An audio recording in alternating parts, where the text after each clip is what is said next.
শিক্ষার্থী নাইম ও মাদ্রাসা শিক্ষক হাফেজ নাজমুল হুদা গাজী এবং অবসরপ্রাপ্ত সেনা সৈনিক সহ এলাকার আরও অনেক নিরীহ মানুষের বিরুদ্ধে মিথ্যা প্রহসনমূলক মামলা দায়ের করার প্রতিবাদে মানববন্ধন করেছে এলাকাবাসী।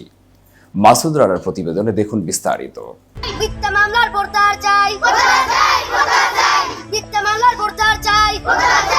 কোমলমতি শিশুরা তাদের প্রধান শিক্ষককে মাদ্রাসায় ফিরে পেতে একের পর এক দিয়ে যাচ্ছে স্লোগান। জানা গেছে কিছুদিন আগে রহস্যজনকভাবে মামলাবাজ আবুল হোসেনের পক্ষ নিয়ে পুলিশ বাদী হয়ে মাদ্রাসার প্রধানের বিরুদ্ধে মামলা করেছে বলে অভিযোগ পাওয়া গেছে।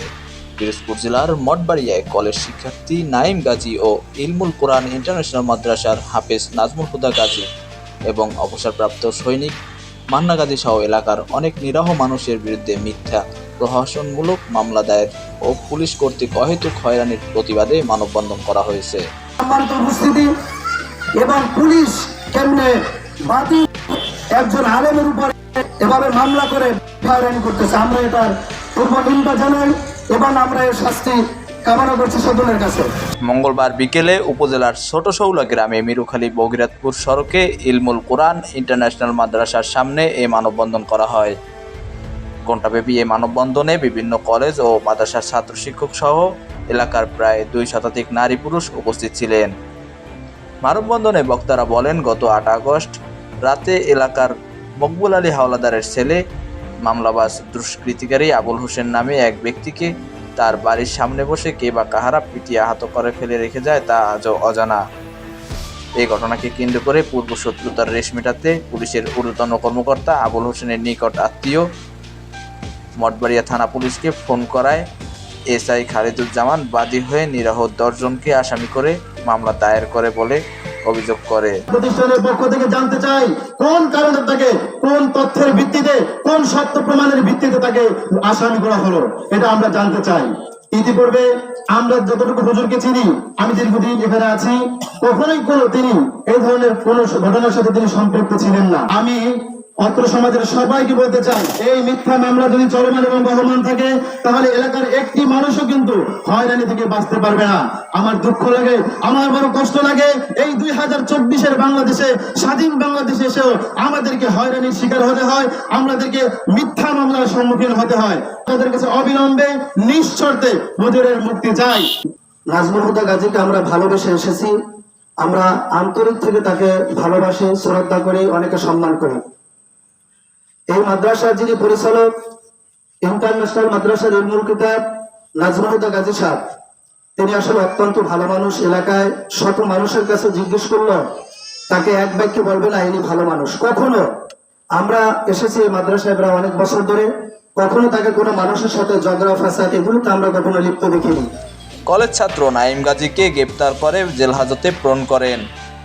এই ঘটনায় কলেজ ছাত্র নাইম গাজীকে দ্রুত মুক্তি ও মিথ্যা মামলা প্রত্যাহারের দাবি জানান এলাকাবাসী। রাত্র 9টা বিশেষ সময় শুনি আবুল হোসেনকে রাতের অন্ধকারে কে বা কাহারা কুপিয়ে একটি পা একটি হাত ভেঙে ওর বাড়ির সামনে রেখে গিয়েছে। চিকিৎসা নেবার পর কয়েকদিন পর পুলিশ বাদী হয়ে একটি মামলা দায়ের করেন। সেই মামলায় আসামি করা হয় আমার বন্ধুবার আলেম, যিনি আলেম গড়ার কারিগর, যিনি এই এলাকায় একটি দিনী প্রতিষ্ঠান করেছেন, ছোট শৌরা ইলমুল কোরআন ইন্টারন্যাশনাল হিফজ মাদ্রাসা, যার মাদ্রাসায় শত শত ছেলেরা দূর দূরান্ত থেকে এসে পড়াশোনা করে, তাকে আসামি করেছে। তার ছোট ভাই আমার ছেলে নাইম, তাকে আসামি করেছে।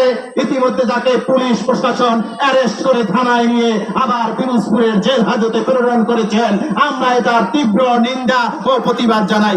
এই নাসির হাওলাদারের ছেলে সাব্বির, যিনি বঙ্গবন্ধু শেখ মুজিবুর রহমান ডিগ্রি কলেজের একাদশ শ্রেণীর ছাত্র, যার সেনাবাহিনীতে চাকরি হয়েছে, আমি সহ নাসির ওসি সাহেবকে এবং তদন্তকারী কর্মকর্তা সাহেবকে আমি দেখিয়েছি যে তাকেও মিথ্যামূলকভাবে এই মামলায় হয়েছে।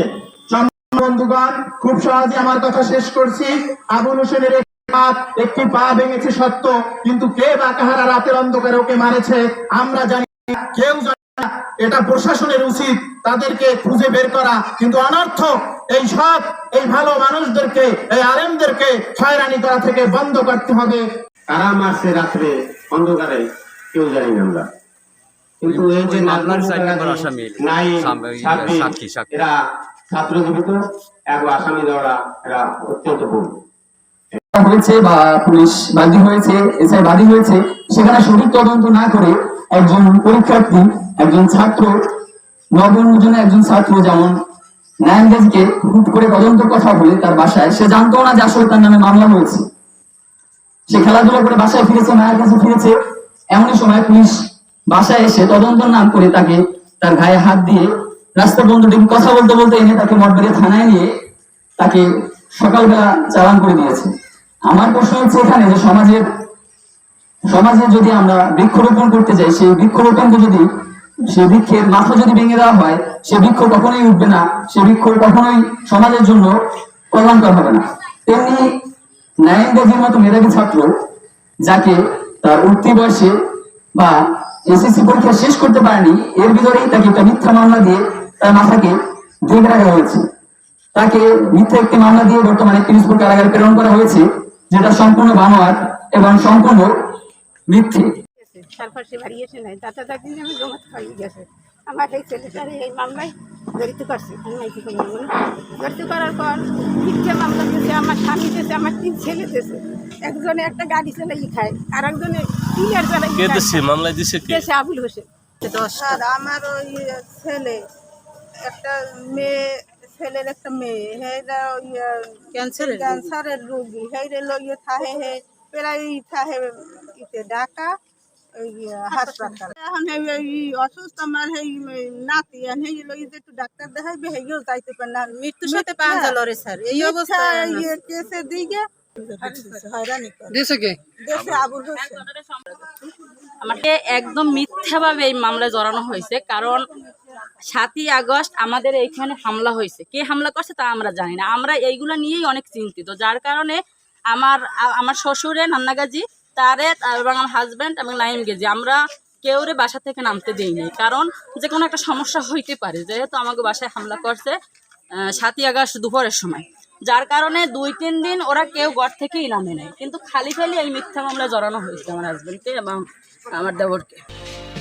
বিষয়টি সম্পর্কে মামলার বাদী মঠবাড়িয়া থানার এসআই খালিদুজ্জামানের কাছে জানতে চাইলে তিনি বলেন, পুলিশের ঊর্ধ্বতন কর্মকর্তার তথ্যের মাধ্যমে ঘটনাস্থলে গিয়ে আমলযোগ্য অপরাধ সংঘটিত হওয়ায় পুলিশের ঊর্ধ্বতন অফিসারের নির্দেশ মোতাবেক ভিকটিমের কোনো স্বজন না থাকায় তার মৌখিক স্বীকারোক্তি হিসাবে বিবাদীদেরকে আসামি করে আমি বাদী হয়ে মামলা করি। Masud Rana, MMR TV।